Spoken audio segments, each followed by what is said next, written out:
Morgue de l'hôpital central de Yaoundé, le 22 janvier 2023. La dépouille de Martinez Zogo vient d'y être déposée. La famille est inconsolable.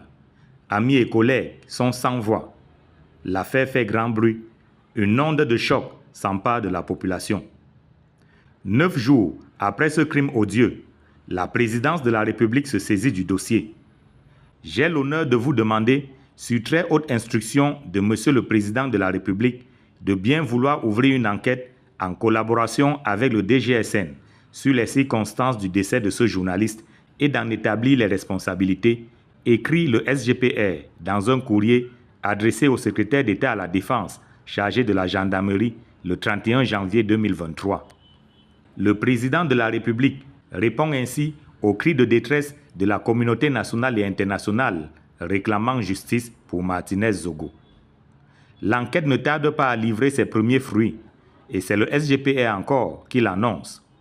Dans un deuxième courrier, daté cette fois du 2 février 2023, Ferdinand Ngongo informe l'opinion que les investigations menées dans ce cadre ont permis à ce jour l'arrestation de plusieurs personnes dont l'implication dans ce crime odieux est fortement suspectée.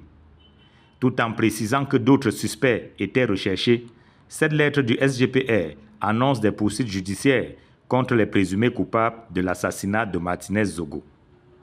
Les auditions en cours et les procédures judiciaires qui s'ensuivront permettront de circonscrire le degré d'implication des uns et des autres et d'établir l'identité de toutes les personnes mêlées à un titre ou à un autre à l'assassinat de Martinez Zogo, écrit Ferdinand Ngongo.